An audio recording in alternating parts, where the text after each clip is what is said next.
인공지능 트렌드를 가장 빠르게 알 수 있는 허빙페이스. 허빙페이스를 분석하는 정원훈의 AI 트렌드.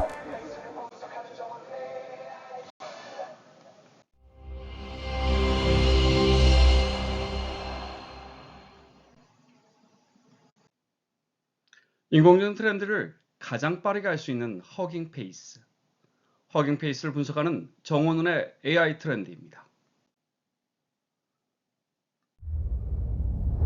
전반적 이번 주 트렌드 교류를 말씀드리겠습니다. 이번 주 1위는 2025년 10월 다섯째 주, 이번 주 1위는 딥식 OCR과 모델에서는 딥식 OCR이, 그리고 스페이스에서는 딥식 OCR 데모가 차지했습니다. 인공지능 트렌드를 가장 빠르게 알 수 있는 허깅페이스를 분석하는 정원훈의 AI 트렌드인데요. 이번 주 허깅페이스를 살펴보니까 시각의 혁명이 본격화되고 있었습니다.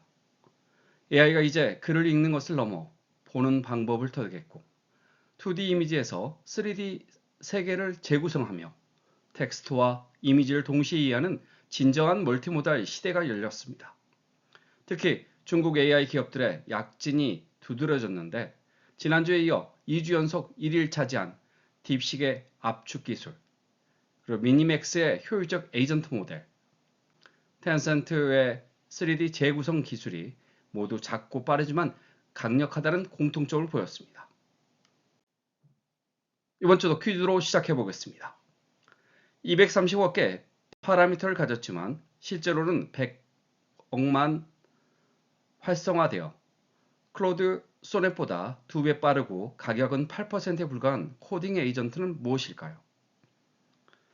방송 중이나 아니면 방송 끝에 다시 한번 답을 공개하겠습니다. 이제 이번 주 AI 모델 탑3를 소개합니다. 1위는 딥식 OCR이 차지했습니다. 분야는 바로 이미지 텍스트 투 텍스트였죠. 딥식 OCR이 2주 연속 1위를 차지했는데요. 2주 연속 1위를 차지한 이유를 추정해보면 딥식 OCR이 단순히 잘 읽는 OCR이 아니라 패러다임 자체가 다른 말 그대로 차세대 OCR로 안정적이면서도 실제 활용이 가능한 획기적인 모델이기 때문입니다. 전통적인 OCR은 글자를 하나씩 인식합니다. A를 보고 이건 A구나, I를 보고 이건 I구나 하는 식이죠.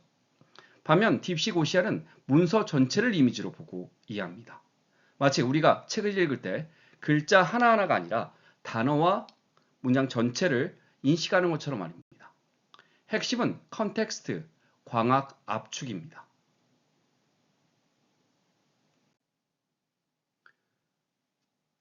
광학 압축이란 것은 첨단어 문서를 단 100개의 시각적 토큰으로 압축하면서도 97%의 정확도를 유지합니다. 비유하자면 1000페이지짜리 두꺼운 법전을 100페이지짜리 요약본으로 만드는데 중요한 내용은 하나도 빠뜨리지 않는 것입니다. 성능은 어느 정도일까요? 엔비디아 A100 GPU 한 대로 하루 20만 페이지를 처리할 수 있습니다. 대형 로펌에서 하루에 검토해야 할 소송 서류가 보통 수천 페이지임을 고려하면 이 모델 하나면 변호사 수십 명의 문서 검토 작업을 대신할 수 있는 셈이죠. 30억 3B, 그러니까 30억 파라미터의 경량 모델이라 일반 기업 서버에도 충분히 구동이 가능합니다. 클라우드 비용 걱정 없이 회사 내부에서 민감한 문서를 처리할 수 있다는 뜻입니다. 어디에 활용할 수 있을까요? 법률 사무소에 방대한 판례 계약서 디지털화, 병원의 수기 차트를 전자의무 기록으로 전환, 금융기관의 오래된 거래 명세서의 아카이빙, 국립도서관의 고문헌 디지털 보존 등 종이와의 전쟁이 필요한 모든 곳에서 혁신을 일으킬 것입니다.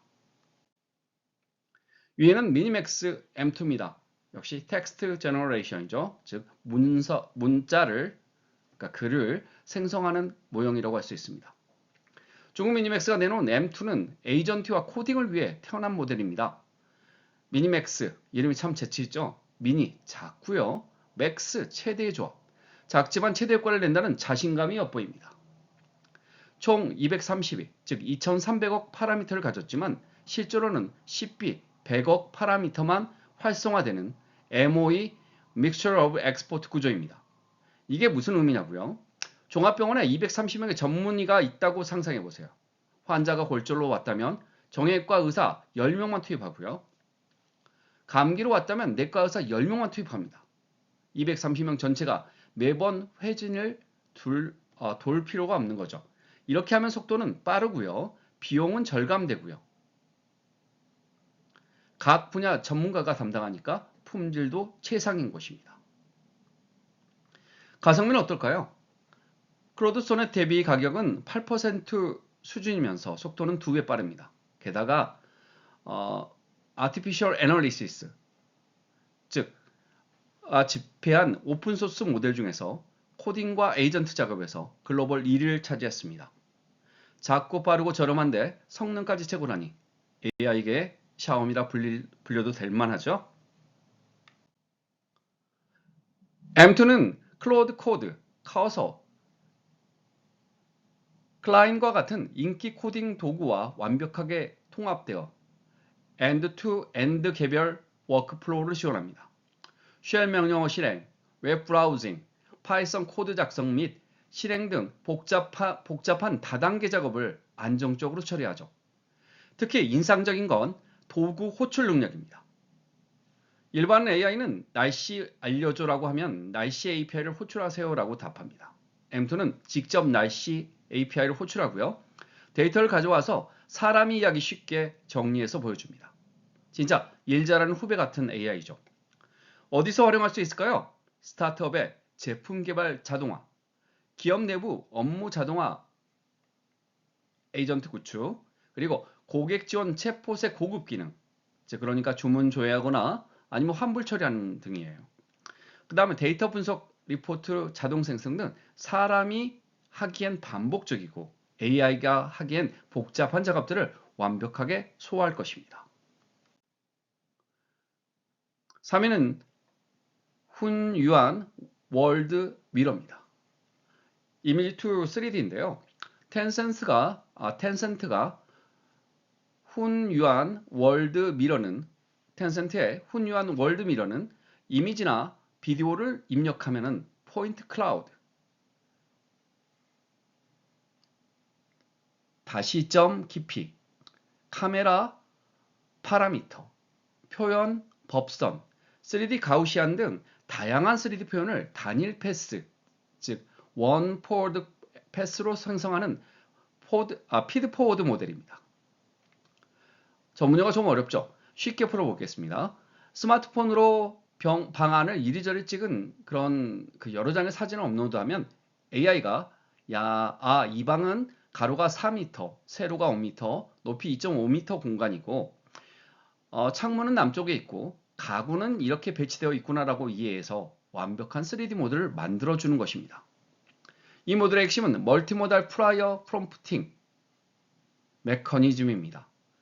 카메라 포즈, 캘리브레이션 된 내부 파라미터, 깊이 맵 등 다양한 사전 정보를 통합해 활용하는 것이죠. 예를 들어 여러 명의 목격자가 각자 본 것을 진술할 때 한 사람은 범인 키가 180 정도, 다른 한 사람은 검은색 재킷 착용, 또 다른 사람은 왼손잡이였다고 말한다면 수사관은 이 정보를 종합해 범인 프로파일을 완성하는 것과 비슷합니다. 훈야 월드미러는요, 여러 시각적 단서를 종합해 완벽한 3D를 재구성하는 AI 수사관인 셈이죠. 기존 3D 스캐닝과 뭐가 다를까요?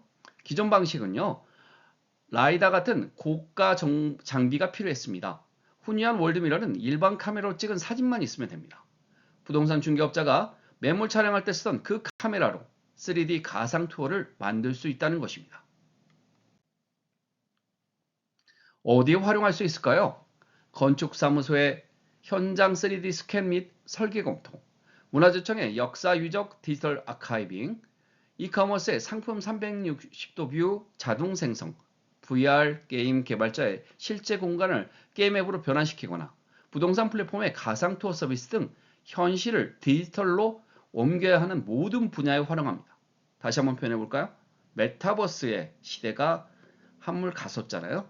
다시 한번 메타버스의 중후를 가져올 수 있는 좋은 기술이라고 할 수 있습니다.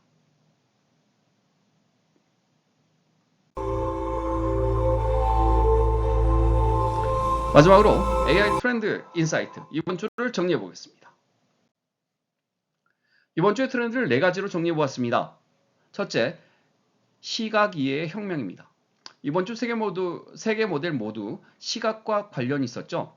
딥식 OCR은 글자를 보고요. 미니맥스 M2는 코드 화면을 보며 후니안 월드미러는 공간을 봅니다. AI가 드디어 눈을 뜬 셈이죠. 시각을 통한 정보 처리는 텍스트 기반 처리의 한계를 완전히 극복합니다. 앞으로 우리는 AI에게 글로 설명하지 않고 그냥 보여주기만 하면 되는 시대를 살게 될 것입니다. 둘째, 효율성의 승리입니다. 딥식 OCR은 3B 파라미터, 미니맥스 M2는 실제 활성화되는 파라미터가 10B입니다. 작고 가벼우면서도요, 최고 성능을 내는 것이죠. AI가 거대 인프라라고 생각하는 고정관념이 무너지고 있습니다. 이는 특히 한국 기업들에게 희소식이라고 할 수 있습니다. 네이버나 카카오처럼 엄청난 자본이 없어도 중소기업이나 스타트업도 최첨단 AI를 활용할 수 있게 된다는 뜻이기 때문입니다. 셋째, 중국 AI의 약진이 계속되고 있습니다. 이번 주 탑3 중 2개가 중국 기업, 즉 딥식과 미니맥스이고요. 스페이스에서도 큐안, 즉 알리바바가 포함됐습니다. 한국은 어디에 있을까요? 냉정하게 말하면 우리는 AI 팔로우에 머물고 있습니다. 삼성, LG, 카카오가 열심히 하고 있지만 글로벌 주목을 받는 오픈소스 모델은 아직 없습니다. 한국형 AI를 외치기 전에 글로벌 AI 생태계에 어떻게 기여할 것인가를 고민해야 할 것입니다. 물론 GPU라고 하는 부분에서 굉장히 부족했지만 최근에 지난주 금요일날 금요일날 발표되었던 대로 26만 대가 활용된다면 딥식 5만 대만큼 따라갈 수 있을 것으로 보입니다. 넷째, 노컬 실행이 다시 유행하기 시작했습니다.